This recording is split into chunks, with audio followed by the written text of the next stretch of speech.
Hallelujah. एक बार सबको मैं फिर से प्रभु यीशु मसीह के नाम में नमस्कार कहता हूं। अचानक से मैं फेसबुक पे लाइव हो गया हूं आज। सोच रहा था मैं पिछले कई दिनों से, इससे पहले कि मैं आज जो एक विषय शुरू करने जा रहा हूं मैं उसको मैं बताऊं, उससे पहले मैं प्रार्थना में कुछ समय व्यतीत करना चाहता हूं, क्योंकि जो परिस्थितियां चल रही हैं, गड़बड़ी की, तनाव की, कठिनाइयों की, परेशानियों की, उसके लिए केवल एक ही हल है और वो है प्रार्थना। और जब हम लाचार हो जाते हैं ना, तो परमेश्वर सचमुच में हमारी प्रार्थना को सुनता है। और मैं बड़ा ही सुंदर एक वचन पढ़ रहा था सुबह, मैं वो आपके लिए भी और अपने लिए भी पढ़ना चाहता हूँ। भजन संहिता बाइबल के अंदर पुराने नियम में उसका शीर्षक था संकट में पड़े हुए युवक की प्रार्थना। और भजन संहिता 102 है, उसमें वो शुरू में कहता है, हे यहोवा मेरी प्रार्थना सुन, मेरी दुहाई तुझ तक पहुंचे, मेरे संकट के दिन अपना मुख मुझसे ना छिपा ले, अपना कान मेरी ओर लगा, जिस समय मैं पुकारूं उसी समय फुर्ती से मेरी सुन ले, क्योंकि मेरे दिन धुएं के समान उड़े जाते हैं और मेरी हड्डियां लुकटी के समान जल गई हैं। 17 पद में वो ये कहता है, 102 भजन संहिता में पढ़ रहा हूं, उसके 28 पद हैं, यानी कि 28 लाइनें हैं। और मैंने ये 3 लाइनें पढ़ी हैं। मैं 17वीं लाइन को जब मैं पढ़ रहा हूं तो उसमें लिखा है, वह लाचार की प्रार्थना की ओर मुंह करता है और उनकी प्रार्थना को तुच्छ नहीं जानता। वो लाचार दी प्रार्थना दे ਵੱਲ ਮੂੰਹ ਕਰਦਾ ਹੈ ਤੇ ਉਹਨਾਂ ਦੀ ਪ੍ਰਾਰਥਨਾ ਨੂੰ ਤੁੱਛ ਨਹੀਂ ਜਾਣਦਾ। ਪੰਜਾਬੀ 'ਚ ਕਿਵੇਂ ਲਿਖਿਆ, ਮੈਂ ਪੰਜਾਬੀ ਦੀ ਬਾਈਬਲ ਦੇ ਵਿੱਚੋਂ ਚਾਹਾਂਗਾ ਕਿ ਜੇ ਥੋੜਾ ਜਿਹਾ ਮੈਂ ਇਹਨੂੰ ਪੰਜਾਬੀ 'ਚ ਵੀ ਪੜ੍ਹਦਾ ਤੇ ਬੜਾ ਹੀ ਵਧੀਆ ਹੋਵੇਗਾ, ਕਿਉਂਕਿ ਬੜਾ ਹੀ ਇਹ ਇੱਕ ਬਰਕਤ ਵਾਲਾ ਵਚਨ ਹੈ ਜਿਹੜਾ ਮੈਂ ਪੜ੍ਹ ਰਿਹਾ, ਕਿਉਂਕਿ ਅਸੀਂ ਇਸ ਵੇਲੇ ਬੜੇ ਹੀ ਲੋਕ ਜਿਹੜੇ ਆ ਲਾਚਾਰ ਹੋਏ ਆ। ਇੱਥੇ ਲਿਖਿਆ, ਉਸਨੇ ਲਾਚਾਰ ਦੀ ਪ੍ਰਾਰਥਨਾ ਵੱਲ ਮੂੰਹ ਕੀਤਾ ਅਤੇ ਉਹਨਾਂ ਦੀ ਪ੍ਰਾਰਥਨਾ ਨੂੰ ਤੁੱਛ ਨਾ ਜਾਤਾ। ਤੁਸੀਂ ਲਾਚਾਰ ਸਮਝ ਰਹੇ ਹੋ ਆਪਣੇ ਆਪ ਨੂੰ? ਨਹੀਂ, ਅਸੀਂ ਲਾਚਾਰ ਹਲੇ ਹੋਏ ਨਹੀਂ ਆ, ਕਿਉਂਕਿ ਪਰਮੇਸ਼ਰ ਨੇ ਸਾਨੂੰ ਤਕੜਾ ਕੀਤਾ। ਆਓ ਅਸੀਂ ਪਰਮੇਸ਼ਰ ਦੇ ਸਾਹਮਣੇ ਝੁਕੀਏ। ਜਿਹੜੇ ਲਾਚਾਰ ਆ ਇਸ ਵੇਲੇ ਘਰਾਂ ਦੇ ਵਿੱਚ ਪਰੇਸ਼ਾਨੀ ਆ, ਰੋਟੀ ਪਾਣੀ ਦੀ ਮੁਸ਼ਕਲ ਹੋ ਰਹੀ ਆ, ਪੈਸੇ ਦੀ ਮੁਸ਼ਕਲ ਹੋ ਰਹੀ ਆ, ਪਰਮੇਸ਼ਰ ਤੁਹਾਡੀਆਂ ਸਾਰੀਆਂ ਲੋੜਾਂ ਜ਼ਰੂਰਤਾਂ ਨੂੰ ਪੂਰਾ करे। ਜਿਹੜੇ परेशान ਹਨ ਉਹਨਾਂ ਦੀ ਪਰੇਸ਼ਾਨੀਆਂ ਨੂੰ दूर करे। सो मैं ये प्रार्थना करने जा रहा हूँ आपके लिए, सुनने वालों के लिए और अपने सब बहन भाइयों के लिए। आइए हम प्रार्थना करेंगे। प्यारे परमेश्वर, आप दयालु हैं, आप दयावान हैं, और आपने कितना अच्छा वचन दिया है कि आप लाचार की प्रार्थना की ओर मुंह करते हैं और उनकी प्रार्थना को तुच्छ नहीं जानते। पिताजी, आपने सचमुच में लाचार की प्रार्थनाओं की ओर मुंह किया है और आप उनकी प्रार्थनाओं को तुच्छ नहीं जानते हैं। इसलिए मैं पिताजी आपकी तरफ आ जाता हूं, अपने शीश को निभाता हूं। इस वक्त बहुत सारे लोग जो इस वक्त लॉकडाउन की परिस्थितियों में दुखित हैं, परेशान हैं, और घरों में भी टेंशनें हैं, कई काम कर करके थक चुके हैं, और मार्केट जाना भी, सारा सामान नहीं मिलना, कई परेशानियां इस वक्त समाज में हैं, हमारे घरों में है। आपने होने दिया है, लेकिन आपका एक पर्पस है पिताजी। हम उस मकसद को प्रभु जी अभी नहीं पाया है, लेकिन आपका मकसद पूरा होता है इस जगत में। पिताजी, आज आपने जो कुछ भी मेरे मन में डाला है आपके बच्चों के साथ शेयर करने के लिए, आने वाले समय में मसीह परिवारों के लिए ये जो शिक्षा आपने मुझे दी है, जो मैं आगे पास ऑन कर रहा हूँ पासवानों के लिए, और प्रभु जी जिन्होंने अभी तक आपको नहीं जाना उनके लिए भी, मैं अपने आप को, अपनी इस टीम को आपके हाथों में देता हूँ। प्रभु, मैं प्रार्थना करता हूँ कि आज के वचन के द्वारा आप बातचीत करें। फिर से मैं प्रार्थना करता हूँ कि जो इस वक्त फ्रंट लाइन में काम कर रहे हैं, ये कोविड-19, ये कोरोना वायरस की बीमारी से जूझ रहे हैं, हॉस्पिटल्स में, क्लिनिक्स में, घरों में, कई प्रकार के संस्थानों में, पिताजी वो डॉक्टर्स के लिए मेरी प्रार्थना है, नर्सेस के लिए मेरी प्रार्थना है, सारे स्टाफ के लिए मेरी प्रार्थना है, सफाई कर्मचारियों के लिए मेरी प्रार्थना है, और प्रभु जी पुलिस पर्सोनल्स के लिए, गवर्नमेंट डिपार्टमेंट के लोगों के लिए मेरी प्रार्थना है पिताजी, कि आपकी कुदरत और आपकी बरकत और आपका शिफा का हाथ, चंगाई का हाथ प्रभु जी इन सब पर हो। अभी हमने आपके वचन से पढ़ा है कि आप लाचार की प्रार्थना को की ओर मुंह करते हैं और उनकी प्रार्थना को आप तुच्छ नहीं जानते हैं। प्रभु जी, आप सचमुच में लाचार की प्रार्थना को तुच्छ नहीं जानते। सर, बहुत सारे लोग लाचार पड़े हुए हैं, मेरी पिताजी आपसे फिर से एक बार विनती है, बाप आप रहम करें, तरस खाएं, लोगों तक ये वीडियोस, ये मैसेजेस पहुंचाएं पिता, कि लोग सुसाइड ना करें। कल भी हमें दुख है प्रभु जी, एक 72 साल के भाई ने जलंधर में सुसाइड किया, जिसको यूके में जाने के लिए टिकट कंफर्मेशन नहीं हो रहा था। ऐसे कई हैं जो दुखित है, परेशान है। पिताजी आपकी शांति, आपके वचन की अगुवाई, आपकी तसल्ली किसी तरह से लोगों तक पहुंचे, ये तेरे दास की विनती प्रार्थना है। मैं फिर से अपने आप को, टीम को आपके हाथों में देता हूं और प्रार्थना मांगता हूं आज का वचन सबके लिए आशीष में हो। मांगता हूं सब कुछ प्रभु यीशु मसीह के नाम से, आमीन। मेरे साथ मेरी टीम भी बोल दे, आमीन। मैंने जो इन दिनों में परमेश्वर से पाया, सीखा, मैं वो आज आपके साथ बांटने जा रहा हूं। मैंने इतवार को प्रकाशित वाक्य की पुस्तक से आपके साथ शेयर करना शुरू किया हुआ है। जैसे मैंने पिछले इतवार यानी कि 19 तारीख को मैंने प्रकाशित वाक्य दूसरे अध्याय में से इफिसस की कलीसिया के बारे में शेयर किया, शुरू किया, और उसके साथ ही मैंने स्मरणा की कलीसिया के बारे में थोड़ा सा आपको बताया। इन दिनों में मैं सोच रहा हूं कि मैं एक नई सीरीज को, एक नई लड़ी को, पंजाबी जी जिन्होंने कहते लड़ीवार program, I am starting a new series now, the Book of Kings, राजाओं का वृत्तांत जिसको हम कहते हैं। ये मैंने क्यों शुरू किया? मैं नम्रता से ये बात कहना चाहता हूं, प्लीज आप इसको एक बड़ी मेरी विनती है, दीनता से इसको स्वीकार करें कि ये कोई गर्व की बात नहीं है जो मैं आपसे शेयर करने जा रहा हूं। कि मैं बहुत गहराई से बाइबल को जब पढ़ता हूं, तो इन दिनों में जब लॉकडाउन था, तो लॉकडाउन की सिचुएशन में मुझे राजाओं की वृत्तांत, जिसको द बुक ऑफ किंग्स कहते हैं, फर्स्ट और सेकंड को पढ़ने में बहुत ही आनंद मिला। मैं पिछले 20-21 वर्षों से अपनी बाइबल को कंप्लीट करने की कोशिश कर रहा हूं हर साल। मैं उसके लिए अभी आपको एक बड़ी इंटरेस्टिंग स्टोरी भी बताऊंगा कि वो कैसे हुआ। चाहे मेरा ओहदा एक बिशप का है, पर मैं हमेशा ये जानता हूं कि मैं परमेश्वर का एक निकम्मा दास हूं। इस बात को मद्देनजर रखते हुए कि जब प्रभु यीशु मसीह ने अपने शिष्यों के साथ बातें की थी, लूका की इंजील उसके 17वें अध्याय में जब हम आते हैं, तो उन्होंने एक बात कही थी कि जब तुम सारा काम संपन्न कर चुको, तो ये कहना कि जो कार्य तूने हमें दिया था हमने उसको संपन्न किया है, हम तेरे निकम्मे दास हैं जिसको हमने इस कार्य को संपन्न किया है। तो वहां पर जो टर्म जीसस ने अपने शिष्यों के लिए इस्तेमाल की ताकि वो गर्व में ना आए, वो था निकम्मे दास। बिशप का ओहदा है मेरा, लेकिन मैं एक छोटा सा प्राणी हूँ, घास हूँ उसके सन्मुख। लेकिन धन्यवाद करता हूँ कि वो मुझे निरंतर लगातार अपनी कुव्वत में बना के रखता है और आशीष देता है कि मैं आप लोगों के साथ वचन को शेयर करूं। राजाओं का वृत्तांत मैंने क्यों आपके साथ बांटना चाहा? पहली बात कि मैंने जैसे बताया कि ये मेरा बहुत ही एक डीप क्वाइट टाइम का फल है। मैंने बरसों से, आप मानकर चलें 35-36 बरस हो गए, जो हमारे मेंटोर्स थे उन्होंने हमें क्वाइट टाइम करना सिखाया बहुत ही गहराई के साथ। हम धन्यवाद करते हैं प्रभु के उन संत दासों के लिए। और फिर उसके साथ साथ जो बुक्स मैं कभी कभी पढ़ता हूँ, जैसे मैथ्यू हेनरी को ले लिया, वॉरेन विस्बी को ले लिया, और गूगल में से आके डिफरेंट अच्छे राइटर्स को सर्च किया, तो मेरे मन में आया कि हम एक सीरीज को शुरू करें, और वो है किंग्स की, पहले राजा की। बात को याद रखें और बढ़ाएं। आइए हम रोमियो 15 बाब में चलेंगे, पहले उसके 4थे पद में चलेंगे। और रोमियो 15:4 को हम क्यों पढ़ना चाहते हैं? क्योंकि हमें रोमियो 15:4 में, मेरे साथ आज दीपक नहीं है, आज भाई आकाश हैं और निशु हैं, और आकाश पढ़ेंगे हमारे साथ। रोमियो की पत्री उसका 15वें अध्याय को जब हम लेते हैं, तो यहाँ पर लिखा, दूसरों की उन्नति करो। मेरी उन्नति के साथ साथ, मेरे परिवार की उन्नति के साथ साथ, आप सब सुनने वालों की उन्नति होनी चाहिए।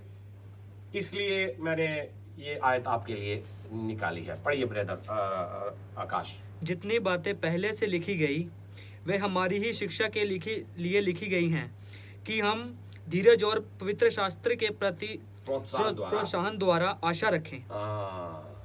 Thank you. जितनी बातें पहले से लिखी गई, मान लीजिए राजाओं की पुस्तक में जो कुछ लिखा गया वह आपकी और मेरी शिक्षा के लिए लिखी गई हैं।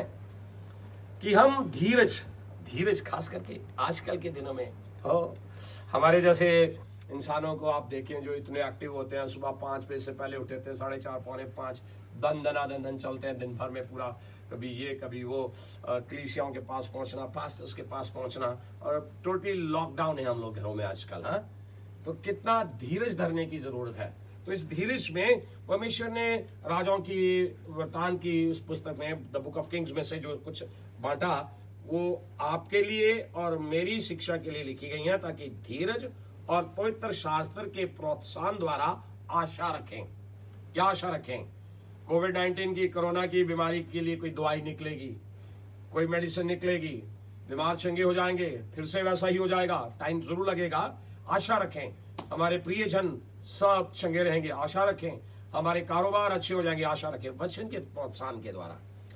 दूसरी बात यह है कि हमें एक और वचन पढ़ेंगे, कुरिन्थियां, पहला कुरिन्थियां उसका 10वां अध्याय। ये मेरी बड़ी फेवरेट वर्सेस हैं जो कि मैं आपके साथ समय बाद समय शेयर करता रहूंगा, और इनके द्वारा मैंने बरकत पाई है और हम बरकत पाएंगे। पढ़िए ब्रदर, उसका 10वां अध्याय, पहला कुरिन्थियां 10वां अध्याय, उसकी 6ठी आयत। हाँ जी। ये बातें हमारे लिए दृष्टांत ठहरी कि जैसे उन्होंने लालच किया, हाँ। वैसे हम बुरी वस्तुओं का लालच ना करें। हाँ, ये हमारे लिए दृष्टांत ठहरी है। राजाओं की पुस्तक जो है वो हमारे लिए दृष्टांत ठहरी है। सारी बाइबल में जो बातें लिखी हमारे लिए दृष्टांत ठहरी हैं, ताकि हम उससे सीखें। और जैसे पुराने नियम में और कई लोगों ने लालच किया, हम उससे बचे रहें। लालच, बुरी वस्तुओं का भी और अच्छी वस्तुओं के भी बहुत लालच करके सब कुछ गिरा देते हैं। उसके बारे में भी हम धीमे धीमे बातें करेंगे। ये बातों को देखते हुए मैं आपका ध्यान राजाओं की पुस्तक का वर्णन नए नियम के, आप कहेंगे जी वो तो पुराना नियम है। ओके, पुराना नियम परमेश्वर का दिया हुआ नियम है, उसकी बातें हैं सारी। चलिए हम नए नियम में देखें कि हम लोग राजा के पद के लायक हैं कि नहीं है। पद के लायक हैं। अगर राजाओं के पद की हमें आज जिम्मेवारी मिली हुई है। पहला पत्रस 2 अध्याय उसके 9वें पद के अंदर बहुत खूबसूरती से प्रभु ने हमें समझा दिया हुआ है। क्या समझाया है कि वहां पर लिखा है, पर तुम एक चुना हुआ वंश, चोजन पीपल, रॉयल प्रीस्टहुड। सो हमें आज राजाओं की पुस्तक में से सीखना है कि वो जो, चलो पहले मैं चाहता हूं भाई आकाश पढ़ेंगे इसको। पर तुम एक चुना हुआ वंश और राजपदधारी, याजकों का समाज और पवित्र लोग और परमेश्वर की निज प्रजा हो, इसलिए कि जिसने तुम्हें अंधकार में से अपनी अद्भुत ज्योति में से बुलाया है, उसके गुण प्रकट हों। बस सुनिए, आज मैंने राजाओं के वृत्तांत की पुस्तक को इसलिए लिया है ताकि हम इस वचन के अनुसार जब हम इस जगत में रहते हैं, इस बात को जानते हुए कि वो पुराने नियम के राजा लोग थे, जब से वो चुने गए साउल के समय से, साउल हुआ, दाऊद हुआ, उसका बेटा सोलोमन हुआ, और आगे आगे चलते जाएंगे हम लोग। तो इसी तरह से नए नियम में भी हमें परमेश्वर ने राजाओं के सम्मान ही ठहराया है। पहली बात, हम एक चुना हुआ वंश हैं, चुने हुए लोग हैं उसके, राजपद आरी। वाओ, आज हमें राजाओं का हक मिला हुआ है, राजपद धारी, राज है हमारे पास। उसके बाद यदि हम इसको थोड़ी सी तुलना करें तो पहला, जैसे प्रकाशित वाक्य की पुस्तक को शुरू किया हुआ है, प्रकाशित वाक्य की पुस्तक में भी बड़ा जबरदस्त हमें एक वचन मिलता है कि हमें उसने एक राज्य दिया है। राज्य जब देते हैं, परमेश्वर किसी को राज्य देता है तो राज्य का वो बंदा जो चलाने वाला होता है, अधिकारी, उसको क्या कहेंगे? बोलिए सर, बोलिए मैडम, सुनने वालों बताओ क्या बोलेंगे उसको राजा ही बोलेंगे ना। चलिए मैं इस पर थोड़ा सा रुकता हूं। मैं ये ध्यान आपका लेके जाना चाहता हूं, पता है क्या, हम हर एक मसीही भाई बहन की आज एक जिम्मेवारी है अपने उस खिताब को समझना, हमें अपने उस मान को लेना, वो जो प्रभु ने हमें दिया है। मुझे बहुत ही अच्छा लगता है जब मैं यूहन्ना के प्रकाशित वाक्य का 1 अध्याय पढ़ता हूँ ना, तो उसके जब हम 5वें अध्याय या 5वीं आयत को जब पूरा करते हैं तो उसके दूसरे पार्ट में लिखा, वह हमसे प्रेम रखता है और उसने अपने लहू के द्वारा हमें पापों से छुड़ाया और हमें एक राज्य और अपने पिता परमेश्वर के लिए याजक भी बना दिया है। उसकी महिमा और पराक्रम युगान युग रहे, आमीन। उसने हमें एक राज्य दिया है। एक राज्य दिया है, राज्य। और राज्य को चलाने के लिए जो अधिकार होता है वो राजा का होता है। तो हम इसको जोड़ रहे हैं थोड़ा सा राजाओं की पुस्तक में। आने वाले दिनों में हम बहुत सारे अच्छे तरीके से सीखेंगे। तो ये जो पत्रस की पत्री वो भी हमें बता रही है, और तुम एक चुना हुआ वंश, राजपदाधारी, याजकों का समाज, पवित्र लोग और परमेश्वर की निज प्रजा हो, इसलिए कि जिसने तुम्हें अंधकार में से अपनी अद्भुत ज्योति में बुलाया, उसके गुण प्रकट हो। वाह! अब हम देखेंगे धीमे धीमे कि ये गुण हमारे में किस तरह से प्रकट हो। एक चीज जो मैं बताना चाहता हूं, कहना चाहता हूं, जब आप एक राज्य पाते हैं, जब आप एक याजक की पदवी पाते हैं, तो आपकी जो तरक्की है ना, वो उन्नति जो है ना, वो लोगों के ऊपर प्रकट होनी चाहिए। यदि आपकी पदवी का अधिकार और आपकी उन्नति उस राज्य के द्वारा प्रकट नहीं होती है, तो कुछ गड़बड़ है।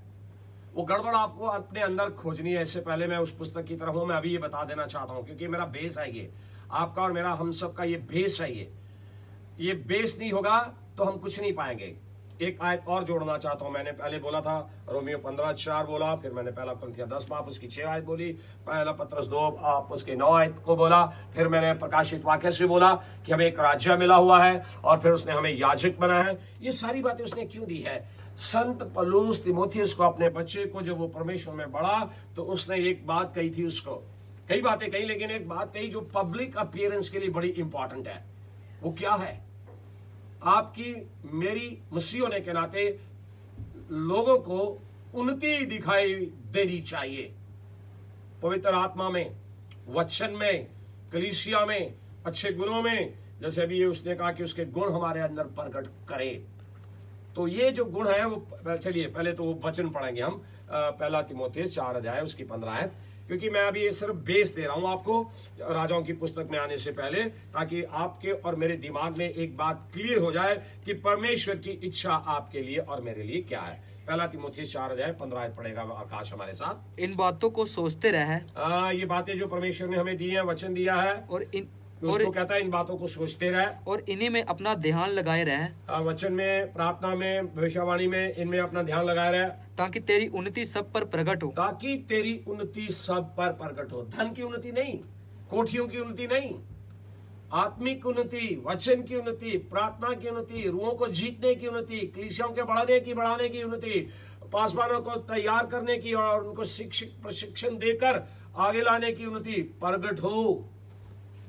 क्या आज आपकी उन्नति प्रकट हो रही है? यदि आपकी उन्नति प्रकट नहीं हो रही, तो मैं आज आपको ये कहना चाहता हूं कि आप मेरे साथ प्लीज राजाओं की पुस्तक की ओर बढ़िएगा। क्यों? मैंने आपको बताया कि इन दिनों में लॉकडाउन में मैंने इसको बहुत गहराई से सोचा, समझा, बड़े सालों से पढ़ रहा हूं। मैं आपको एक छोटी सी गवाही देना चाहता हूं आज। मैंने पहले भी बोला था कि बड़ी नम्रता के साथ मैं ये बात कहना चाहता हूँ।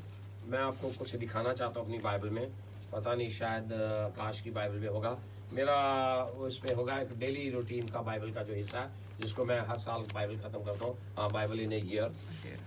मैं दे दीजिएगा आप मुझे। हमारे सबके पास, बहुतों के पास Bible in a year reading calendar पड़ा हुआ है घरों में, हम उसको पढ़ते हैं, खत्म करते हैं।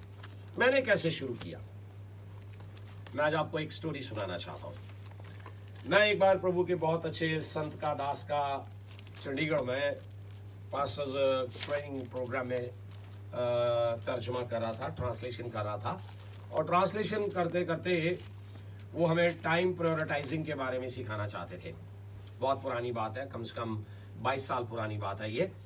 और जब वो टाइम प्रायोरिटाइजिंग के बारे में सिखाना चाहते थे, तो उन्होंने ये कहा कि आइए मैं आपको एक प्रैक्टिकल बंदे के साथ मिलाना चाहता हूँ। वो हमारे चर्च का मेंबर है और एक कंपनी में काम करता है, और पिछले 35 बरस में वो अपनी कंपनी में लेट नहीं हुआ, और रिटायरमेंट के निकट था वो, और 8 बजे का टाइम उसका जाने का और 5 बजे वहां से लौटने का समय था उसका। और वो 8 बजे पहुंचता था और 5 बजे छोड़ देता था, और कंपनी ने उसको राष्ट्रीय पुरस्कार दिया उसकी पंक्चुअलिटी में, उसके समय पे इतना पाबंद होने के नाते। और जब मैं तर्जुमा कर रहा था तो साथ में वो पासवान कह रहे थे, उनका मैं नाम नहीं ले रहा हूं, वो कहने लगे कि इसने 35 साल में 35 बार अपनी बाइबल को पढ़ा है। मैं अनुवाद कर रहा था, अनुवादक के नाते वो पासवान बोलते जा रहे थे, मैं भी अनुवाद करता जा रहा था, लेकिन मेरे मन के अंदर मुझे बेचैनी लग रही थी कि ये एक लेमैन है, सुबह 8 बजे कंपनी में जाता है और शाम को 5 बजे वापस लौटता है, और साथ में 35 साल इतना पंक्चुअल रहा कि कंपनी ने इसको राष्ट्रीय पुरस्कार दिया इसके समय की पाबंदी के अनुसार, और 35 बार इसने बाइबल पढ़ी। और तू पासवान है, यानी कि मैंने अपने बारे में सोचा कि तू पासवान है, और मैंने पता अपने आप में क्या बोला। आपको मालूम है, एक कॉन्शियस होता है विवेक, एक सब कॉन्शियस होता है, एक छोटा सा अंदर और विवेक होता है। विवेक मेरा प्रिक करे कि यार उदास, मैंने अपने आप को शेम ऑन यू, मैंने अपने आप को बोला शर्म कर, कुछ देख, ये एक लेमैन है और तू पासवान है, और तूने कभी अपनी बाइबल पूरे साल में तसल्ली से खत्म की है? मेरे सुनने वाले भाइयों बहनों, मैं आपको उत्साह देना चाहता हूं। मैंने राइट देन एंड देयर खड़े खड़े वहीं पर एक अपने मन के अंदर दानियल की माफी का ठाना, एक फैसला लिया कि मैं आज के बाद अपनी बाइबल को साल में खत्म करूंगा। और क्या हुआ कि ये सुनने वाली बात है, ये मैंने आने वाले समय में उसका प्रण करते हुए अपने बाइबल में से इस कैलेंडर को बनाया, बहुतों को दिया, बहुतों ने करना भी शुरू किया। मैं प्रभु का हाथ जोड़ धन्यवाद करता हूं कि पिछले 21 वर्षों से मैं हर साल अपनी बाइबल को खत्म करने में पूरा ठहरा हूं। बहुत बिजी व्यस्त जीवन रहा मेरा, लेकिन मैं आपको एक बात बताना चाहता हूं, जो आशीष मुझे उसके बाद मिली है इन 21 वर्षों में इस वचन को पढ़कर, उसकी बदौलत आज मैं आपके साथ राजाओं के वृत्तांत को ले रहा हूं। बहुत कुछ सीखने का उसमें से, बहुत कुछ क्योंकि राजाओं की पुस्तक में जब हम आते हैं तो वो हमें ये बात बताती है कि प्रभु के एक दास, जैसे मैंने कहा ना, मेरे कुछ रिसोर्सेज हैं जब मैं आपके साथ शेयर करूंगा, जैसे मैथ्यू हेनरी है, वॉरेन विट्सबी है, गूगल पर सर्च करके जब मैं पास्टर्स को देखता हूँ, अपना क्वाइट टाइम डीपली करता हूँ, तो वॉरेन विट्सबी की एक बात याद आ जाती है मुझे। उसने कहा कि irresponsible leadership destroys Nations. Irresponsible leadership destroys Nations. गैर जिम्मेवारी की जो अगुवाई है वो राष्ट्रों को तबाह कर देती है, देशों को तबाह कर देती है। और मैं सोचता हूं कि अगर आपकी गैर जिम्मेवारी अगुवाई घर में है ना, जिसमें आप अपने आप को जिम्मेवार नहीं ठहराते हैं, तो आपके घर की भी बर्बादी वहीं से शुरू हो जाती है। मैं एक जर्मन कोलीग के साथ काम करता रहा, वो इस तरह से उनका एक स्टेटमेंट था कि ऑनेस्टी, फेथफुलनेस एंड रिस्पॉन्सिबिलिटी, ईमानदारी, वफादारी और जिम्मेवारी 3 चीजें हैं जो इंसान को बना देती हैं, घर को बना देती हैं, संस्था को बना देती हैं, शहर को बना देती हैं और राष्ट्र को बना देती हैं। ईमानदारी, वफादारी और जिम्मेवारी। ये जो राजाओं की पुस्तक है, इसमें से हमें पता लगेगा कि जिन राजाओं के चरित्र थे जो परमेश्वर का भय मानते थे और किस तरह से परमेश्वर के प्रति विश्वास योग्य में पक्के रहे, और वो परमेश्वर के प्रति विश्वास योग्य की दृष्टि में जब वो परखे गए तो देश की सफलता और विश्वास योग्यता पर आधारित उन्होंने आगे बढ़कर तरक्की पाई। और दूसरी ओर ऐसे भी थे जो मूर्ति पूजा और अगवा घोर विपत्ति का कारण ठहरते थे, और उनकी हालात क्या होती थी। सो आज हम इन चीजों को मद्देनजर रखेंगे, देखेंगे। लेकिन उससे पहले मैं आपको एक बता देना चाहता हूं कि मैं राजाओं की पुस्तक को एक और भी पहलू से लेता हूं। मैं इसमें कुछ राजाओं ने पंजाबी में मतलब स्कीमा, अही पंजाबी से स्कीमा कहते हैं, scheme is the English word but अही स्कीमा भी कह देते हैं पंजाबी से, युक्तियां, चलाकियां, खेडा। कई राजाओं ने बहुत सारी युक्तियां निकाली। जैसे एक एग्जांपल दे रहा हूं मैं अभी आपको, दाऊद बादशाह के खिलाफ ही साउल राजा ने, फिर उसके बाद उसके अपने बेटों ने, अब हम उनके नाम लेंगे, पढ़ेंगे तो देखेंगे कि कैसे उन्होंने जब युक्तियां निकाली तो वो बर्बाद हो गए। वो मैं आपको राजाओं की पुस्तक शुरू करने से पहले ये मैं आपको सिर्फ एक इंट्रोडक्टरी आज चैप्टर दे रहा हूं मैं। अगर हम एक्लीसियास्टिस सबोपदेशक की किताब जो नीति वचन के बाद आती है, जिसको पंजाबी हम कहावतें कहते हैं, नीति वचन, भजन संहिता, नीति वचन, और फिर उसके बाद सबोपदेशक 7वां अध्याय उसकी 29 आयत को जब पढ़ते हैं तो वो कहता है, देखो मैंने केवल एक बात पाई कि परमेश्वर ने मनुष्य को सीधा बनाया, परंतु उन्होंने बहुत सी युक्तियां निकाली हैं। कहता है, I have seen one thing that God made man very simple but he devised many schemes। आकाश पढ़िए जरा आप इसको हिंदी में। देखो मैंने केवल यह बात पाई है कि परमेश्वर ने मुझको सीधा बनाया, परंतु उन्होंने बहुत सी युक्तियां निकाली हैं। उन्होंने बहुत सारी युक्तियां निकाली हैं, बहुत सारी युक्तियां निकाली हैं। जो मेरा एक मेन रीजन है ना राजाओं की पुस्तक को शुरू करने का, ये आप इसको बेस में डाल लीजिएगा, बेस में डाल लीजिएगा आप इसको। किसी घर की नींव को जब उठाते हैं ना, उसकी नींव अच्छी नहीं ना होती तो जल्दी क्रैश कर जाता है, वो घर ढह जाता है। बाइबल भी हमें बताती है युक्तियां निकालना एक बुरी नींव का एक चिन्ह है वो। फिर से देखिए, देखो अब धीमे से पढ़िए जरा मेरे साथ आप, तो 7 की 29 है। देखो मैंने केवल ये बात पाई है, एक बात पाई है, ये बात पाई है कि परमेश्वर ने मनुष्य को सीधा बनाया, परंतु उन्होंने बहुत सी युक्तियां निकाली, बहुत सी युक्तियां निकाली। मैं एग्जांपल ही दे रहा हूं अभी, क्योंकि अभी हमने शुरू नहीं किया सिस्टमेटिकली इसको। एब्सलोम ले लीजिएगा आप, दाऊद का बेटा, क्या स्कीम बनाई, बाप को हराऊंगा और उसका राज्य खुद हासिल करूंगा। हम जानते हैं उसका क्या हाल हुआ।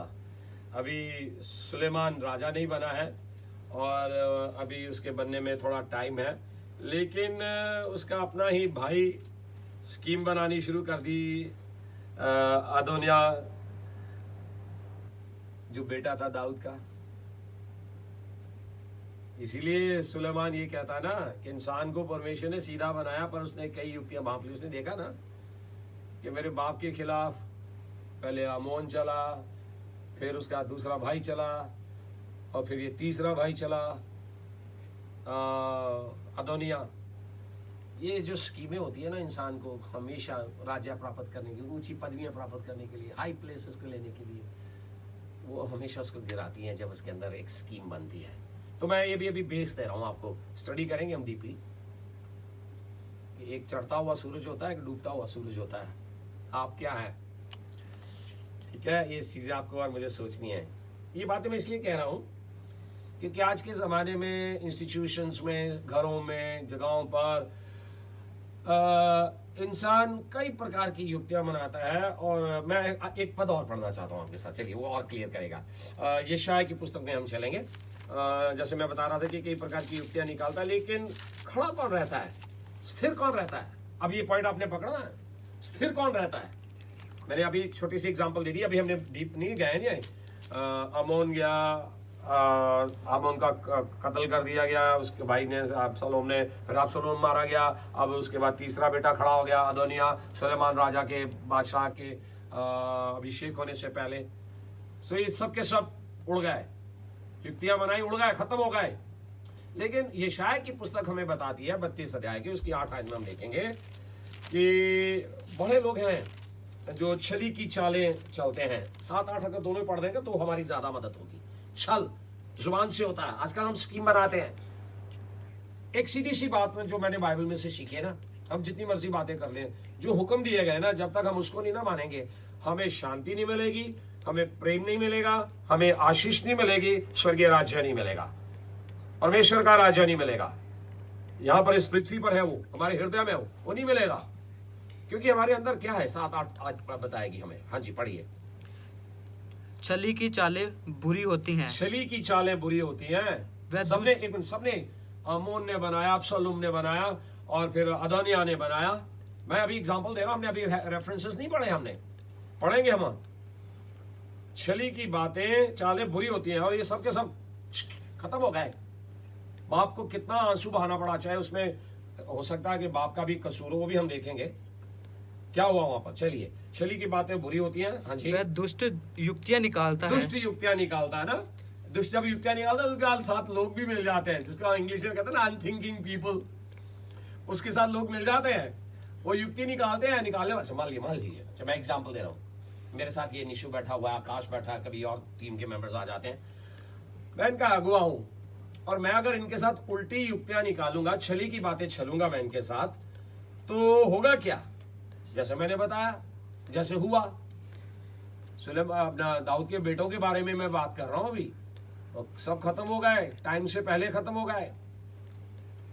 मैं अगर करूंगा ऐसी स्कीम में लड़ाऊंगा, छली की बात छलूंगा, कोई झूठी युक्ति निकालूंगा, ओके मैं और बड़ा से बड़ा, आज मैं पास्टर हूं, कल को मैं एरिया डायरेक्टर बनना चाहता हूं, एरिया डायरेक्टर में बिशप बनना चाहता हूं, बिशप से मैं बिशप प्रेसिडेंट बनना चाहता हूं, फिर मैं आर्च बिशप बनना चाहता हूं, उसके लिए मैं कोई युक्तियां निकालता हूं। युक्ति निकालने से आपको आशीष नहीं मिलेगी। ये तीनों काहे को मरे, हम पढ़ेंगे बाद में। ये तीनों राज्य को प्राप्त करना चाहते थे, अपने बाप से ऊपर जाना चाहते थे, है ना। तो ये क्या कहता है वो यशायाह 32:7, छली की चालें बुरी होती हैं, वह दुष्ट युक्तियां निकालता है कि दरिद्र को भी झूठी बातों में लूटे, जबकि वह ठीक और नम्रता से भी बोलते हो।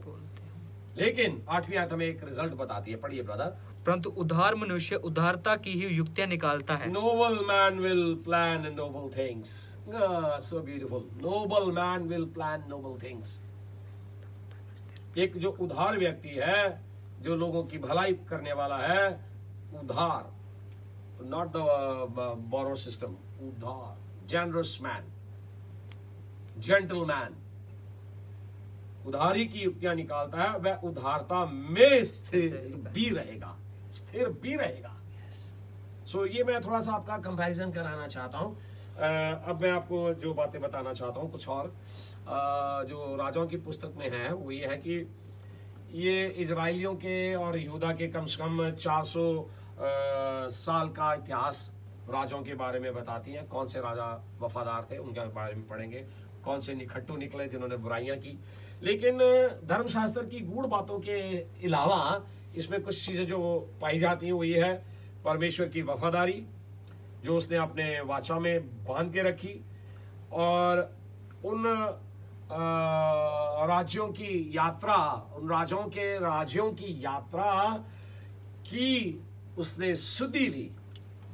ये नंबर 2 है, उसने राजाओं के राज्य की चाल की सुधि ली, और उसने परमेश्वर ने अपनी पवित्रता को, आइडोलेट्री जिसको हम कहते हैं, मूर्ति पूजा, बुराई, पाप, किसी भी तरह उसके खिलाफ उसने अपनी पवित्रता को कायम रखा। और सबसे खुशी की बात है कि इसके साथ ही जो किताबें पढ़ती हैं हम लोग, इतिहास की पुस्तकें, उसमें भी और राजाओं की पुस्तक में भी जो दाऊद के राजवंश से कैसी प्रभु यीशु मसीह के लिए वो मार्ग तैयार हुआ, ये बात जो बड़ी बढ़िया है कि इन सारे राजाओं में से खास करके दाऊद के राजवंश से मैं कह रहा हूं, कैसे प्रभु यीशु मसीह के लिए मार्ग तैयार हुआ, उसके बारे में हम आने वाले दिनों में अध्ययन करेंगे। परमेश्वर आपको बख्शिश दे। मैं फिर से ये कहना चाहता हूं कि आप तैयार करें, मेरे लिए भी प्रार्थना करें कि मैं जब ये राजाओं की पुस्तक में से पढ़ना शुरू करूंगा, आपके साथ अध्ययन देना शुरू करूंगा, मुझे भी बुद्धि चाहिए और फिर धीरज चाहिए और फिर उसके लिए सोर्सेज भी चाहिए कि मैं आपको प्रभु की शिक्षा दे सकूं। इन दिनों में आप धीमे धीमे इसको पढ़िएगा, जो बात आपको समझ नहीं लगती उसको लिख लीजिएगा और एक छोटी सी कॉपी बनाइएगा, और मैं बड़ा विश्वास करता हूं कि परमेश्वर आपसे बातचीत करेगा आने वाले दिनों में। और एक चीज को हमेशा याद रखना, उसको आप रट लीजिएगा, 1 तीमुथियुस 4 अध्याय उसकी 15 है। आज के बाद ये प्रण करें अपने अंदर। क्या था? संत कहता है पौलुस तीमुथियुस भाई को, तुम्हारी उन्नति सब मनुष्यों पर प्रगट हो। और जब हम राजा लोग हैं, राजपदधारी हैं, शाही याजकों का समाज है, चुना हुआ वंश है, एक राज्य पाया है, एक याजक का ओहदा पाया है, तो मेरी तरक्की जो है, आत्मिक तरक्की, परिवार की तरक्की, कलीसिया की तरक्की, समाज में लोग मुझे जाने पहचाने, वो प्रकट होनी चाहिए। परमेश्वर प्रभु यीशु मसीह के गुण जो हैं वो मेरे अंदर दिखाई देने चाहिए। आइए हम प्रार्थना करेंगे और प्रभु से बख्शिश मांगेंगे कि प्रभु की आत्मा के द्वारा, वचन के द्वारा, सहनशीलता के द्वारा जो बातें हमने सीखनी है, प्रभु हमारी अगुवाई करें। प्यारे परमेश्वर जी, हम धन्यवाद करते हैं आज इस सुंदर समय के लिए, जब प्रभु जी तेरे दास के अंदर ये बोझ आया कि आने वाले दिनों में राजाओं के पुस्तक का वृतांत, जिसको हम इंग्लिश में कहते हैं the Book of Kings, first king and second Kings, first chronicles and second chronicles, इसको धीमे धीमे अध्ययन दिया जाए। प्रभु जी आपकी आशीष चाहता हूं मैं। आज जब हम फेसबुक पे लाइव हुए हैं, यूट्यूब पर इसको डालेंगे, तो प्रभु बहुतों के लिए एक आशीष का कारण बने। तेरे दास की विनती प्रार्थना है पिताजी, मैं अपने आप को, अपनी टीम को आपके हाथों में देता हूँ। आपने हमारी प्रार्थना को सुना, स्वीकार किया, मदद दिया, शुक्र हो आपका। शांति की बरकत सब सुनने वालों पर हो। जिन्होंने अभी तक तौबा नहीं की, सच्चे हृदय से पश्चाताप नहीं किया, वो पश्चाताप करें, आपकी तरफ मुड़े। और जब प्रभु जी एक छोटा सा, प्रभु जी मैंने इलस्ट्रेशन दिया कि मैंने किस प्रकार से अपने अंदर एक प्रण किया कि मैं हर साल बाइबल को खत्म करूंगा, भले ही मैं कितना व्यस्त हो जाऊं। और आपने आशीष दिया है, वचन का आशीष दिया है, उसके लिए भी आपका शुक्र करते हैं। अपने आप को, टीम को आपके हाथों में देते प्रार्थना मांगते हैं यीशु मसीह के नाम से, आमीन। आइए हम प्रभु की प्रार्थना में जाएंगे। आए हमारे बाप, आप जो आसमान पर हैं, आपका नाम पाक माना जाए, आपकी बादशाहत आवे, आपकी मर्जी जैसे आसमान पर पूरी होती है जमीन पर भी पूरी हो। हमारी रोज की रोटी आज हमें बख्श दें, जिस तरह हम अपने कसूरवारों को माफ करते हैं, आप भी हमारे कसूरों को माफ करें। हमें आजमाइश में न पड़ने दें, बल्कि बुराई से बचाएं, क्योंकि बादशाह, कुदरत और जलाल हमेशा तक आप ही का है, आमीन। अब हमारे प्रभु यीशु मसीह का फजल, पिता परमेश्वर का प्रेम और पवित्र आत्मा की सहभागिता हम सब पर, सुनने वालों पर, देखने वालों पर, इस देश पर अब से लेके हमेशा हमेशा तक होती रहे, आमीन। हालेलुया। सबको जय मसीह की। परमेश्वर आप सबको शांति दे, आमीन।